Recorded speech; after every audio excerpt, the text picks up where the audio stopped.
दोस्तों, इसमें कोई शक नहीं कि ममता बनर्जी का रथ बंगाल में इस वक्त सबसे आगे चल रहा है। लेकिन इस रथ को रोकने के लिए हर तरह की तिगड़म लगाई जा रही है। आप कह सकते हैं कि देश में हाल फिलहाल में जितने भी चुनाव हुए, चाहे वो विधानसभा का हो, चाहे वो लोकसभा का हो, चाहे वो म्युनिसिपल कॉर्पोरेशन का हो, ऐसी तिगड़म जो बंगाल में रची जा रही अब तक नहीं हुई है देश के इतिहास में।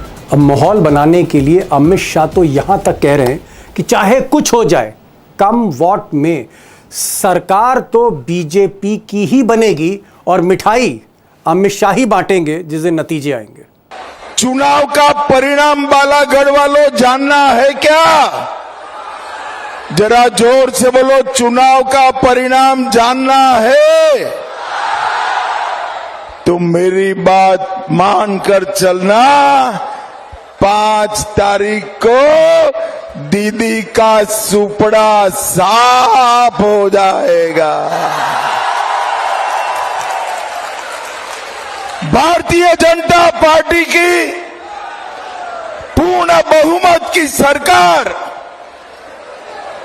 बंगाल में बनने जा रही है। अब दोस्तों, अमित शाह और मोदी क्या क्या खेल कर रहे हैं, गुजरात लॉबी क्या क्या कर रही है, ये तो मैं इस वीडियो में आपको आगे बताऊंगा। लेकिन जो फीडबैक आ रहा है, जो ग्राउंड जीरो से फीडबैक आ रहा है, एक्सपर्ट्स का फीडबैक आ रहा है, खासकर जो लोग तटस्थ हैं वो ये बता रहे हैं ग्राउंड जीरो से कि इस वक्त लीड पोजीशन में ममता बनर्जी हैं। और जो पहला फेज था, थोड़ा सा क्रूशल था ममता बनर्जी के लिए, जिसमें 152 सीटें दांव पर थीं, वहाँ प्रदर्शन ममता बनर्जी का ठीक ही ठाक रहा है। और जो दूसरा फेज है, जहाँ 142 सीटों पर पोलिंग होनी है 29 को, वहाँ पर ममता ठीक करेंगी क्योंकि वो उनका गढ़ है। लेकिन मैं फिर कह रहा हूँ कि जो गुजरात लॉबी है कब क्या खेल करेगी किसी को नहीं मालूम।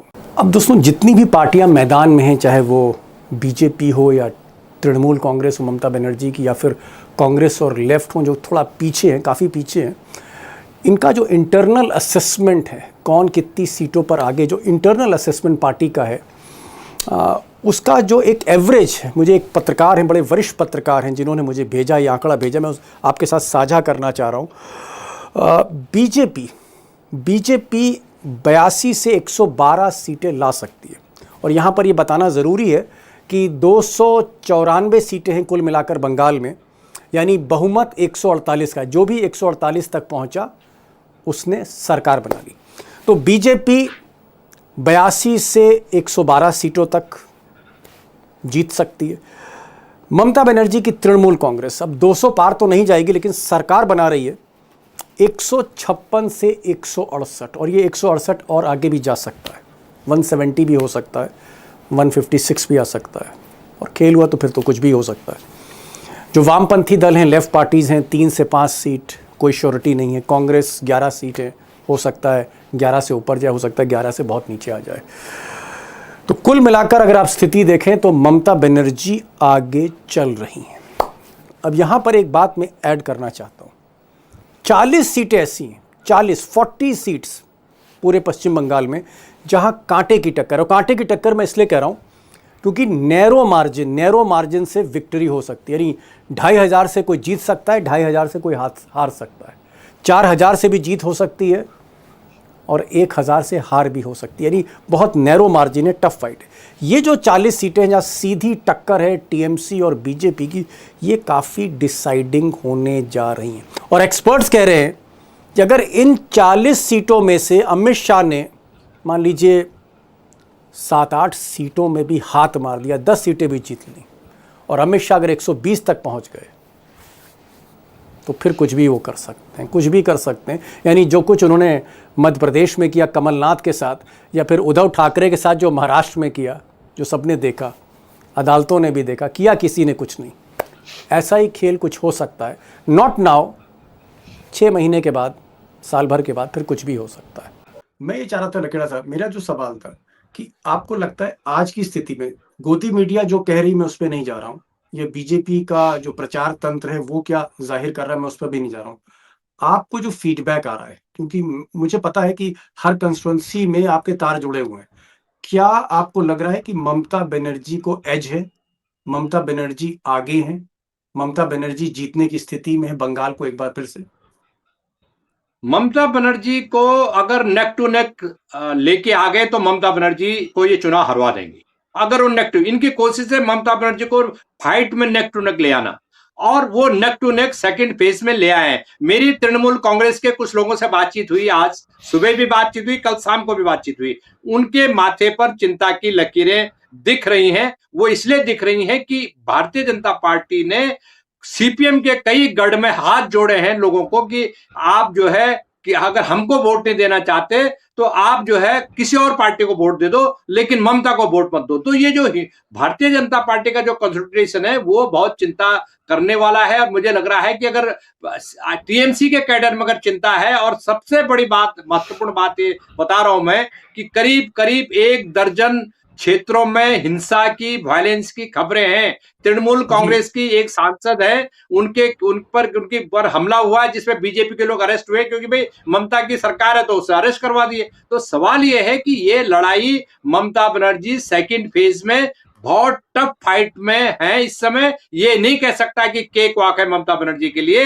हाँ, ममता बनर्जी के लिए बढ़त है, उसको पहले फेज में ठीक ठाक सीटें मिली हैं और सेकंड फेज में भी उसकी सीटें ठीक ठाक हैं। लेकिन अल्टीमेट सवाल यह है कि क्या इलेक्शन कमीशन और भारतीय जनता पार्टी की जो ज्वाइंट मशीनरी है वो ममता बनर्जी को नेक टू नेक वाली करीब करीब 50 से 80 सीटों में जीतने देगी कि नहीं जीतने देगी। अगर वो नहीं जीती और बीजेपी का एजेंडा सक्सेसफुल हो गया, ज्ञानेश कुमार का एजेंडा सक्सेसफुल हो गया, तो कोई आश्चर्य नहीं होना चाहिए कि जो महाराष्ट्र में हुआ, जो हरियाणा में हुआ और बाकी राज्यों में हमने तमाशा देखा, वो बंगाल में एक अजीब खेल हो जाए। जी, उमाकांत लखेड़ा साहब कह रहे हैं कि साहब ममता बनर्जी पहला फेज अच्छा किया 152 सीटों में जहां पोलिंग हुई, दूसरा फेज वो अच्छा करेंगी क्योंकि वो तृणमूल का गढ़ है जहां पर उनके मैदान में ही आप कह सकते हैं चुनाव होना है दूसरे फेज में।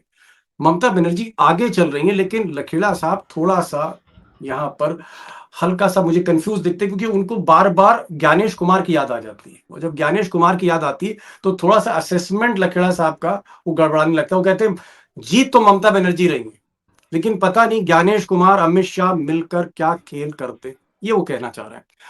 अंशु जी, भाई लखेड़ा साहब ने स्पष्ट जवाब नहीं दिया। उन्होंने कहा कि ममता बनर्जी आगे तो हैं, लेकिन पता नहीं इलेक्शन कमीशन क्या खेल कर दे, ज्ञानेश कुमार क्या खेल कर दे, अमित शाह क्या खेल कर दे। मतलब इनको अमित शाह पर एतबार नहीं है, मुझे ऐसा लगता है। आपको क्या लग रहा है? आप जिस तरह से बंगाल के चुनाव को देख रही, आपको भी लगता है कि खेला होबे या ममता बनर्जी को एज है, वो जीत के करीब है? जिस तरीके से चुनाव प्रचार चला है और जिस तरीके से हम देख रहे हैं कि अमित शाह लगातार एक हमलावर बने हुए हैं, कभी वो ए दीदी कहते हैं और कभी कहते हैं कि टीएमसी वालों को मैं उल्टा लटका के सीधा कर दूंगा।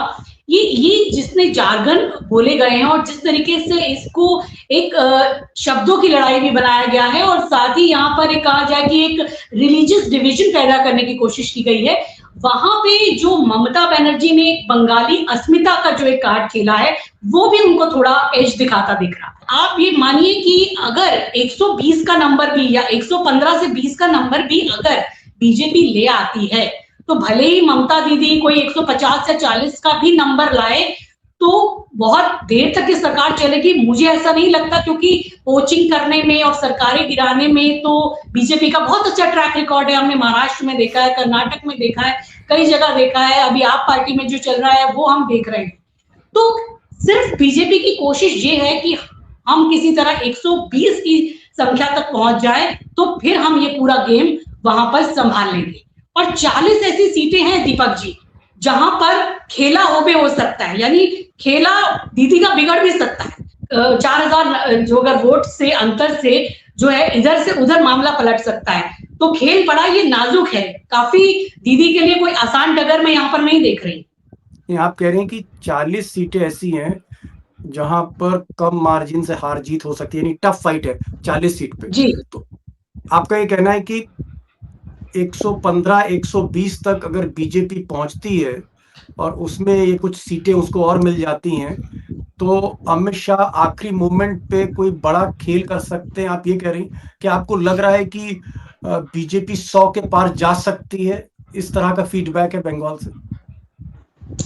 देखिए, जब अगर उनके पास ज्ञानादेश है, इतनी बड़ी संख्या में उन्होंने फोर्सेस लगाए हैं, सारे उन्होंने उनके अधिकारियों को बदल दिया है, और जिस तरीके से ये पूरी तरीके से काम कर रहे हैं तो कोई बहुत बड़ी बात नहीं है। और फर्स्ट फेज में तो जिस तरीके से जो बीजेपी के जो इलाके हैं, चाहे वो मटवा संप्रदाय को उनको फायदा मिलता हो, या और भी उनके जो हिंदू वोटर्स को जिनको वो अपने सामने लेकर चल रहे हैं, तो कई जगह अगर थोड़ी थोड़ी मार्जिन से उनकी जीत होती है। और देखिए इसमें लेफ्ट और कांग्रेस भी बड़ी भूमिका निभाएगी।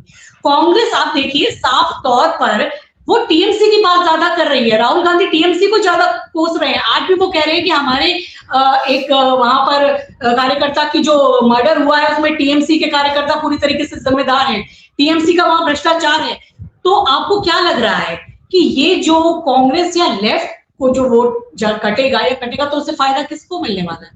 बीजेपी को मिलने वाला है, ये तो स्वाभाविक है। और बीजेपी ने जो अपना पूरा गेम प्लान इस तरीके से बनाया है, तो ममता दीदी के लिए बिल्कुल नेक टू नेक है, यहाँ बहुत बहुत मुश्किल है। और अगर ये नंबर ले आती है बीजेपी किसी तरह से, और क्योंकि ज्ञानादेश उनके पास है, तो बहुत मुश्किल यहाँ पर नजर नहीं आ रहा है दीपक जी की वो मैनिपुलेट कर लें आगे जाके। भले अभी दीदी बना ले सरकार नंबर के दम पर, लेकिन ये 6 महीने 1 साल में बहुत सारी चीजें बदल सकती है, मुझे लगता है।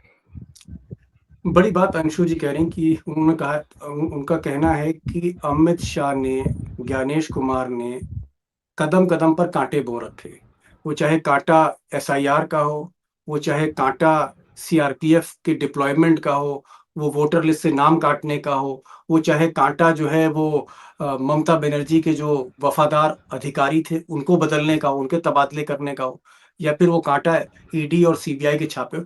कदम कदम पर कांटे अमित शाह ने बो रखे हैं, और शायद इन्हीं कांटों की वजह से कांटे की टक्कर भी हो रही है। यही एक कारण है। मैं कह रहा हूं कि मान लीजिए मशीनों की गड़बड़ नहीं होती है और चुनाव फेयर गेम से होते हैं, काउंटिंग सही होती है, तब आपको क्या लग रहा है? तब ममता बनर्जी जीत रही हैं, बड़े मार्जिन से जीत रही हैं, सरकार बना रही है। अरे मैं दीपक जी, आप बंगाल की बात मत कीजिए, आप पूरे देश की बात कीजिए इस मामले में। जब अगर फ्री एंड फेयर इलेक्शन की बात आप कर रहे हैं, तो पूरे देश में भारतीय जनता पार्टी चुनाव जीत ही नहीं सकती है। भारतीय जनता पार्टी 2024 के लोकसभा के चुनाव को बेईमानी से जीती है। ये तो जो दुनिया के जो एक्सपर्ट्स हैं, ईवीएम के एक्सपर्ट्स हैं, उन्होंने साबित कर दिया, बता दिया कि 89 सीट आप चोरी करके जीते हैं।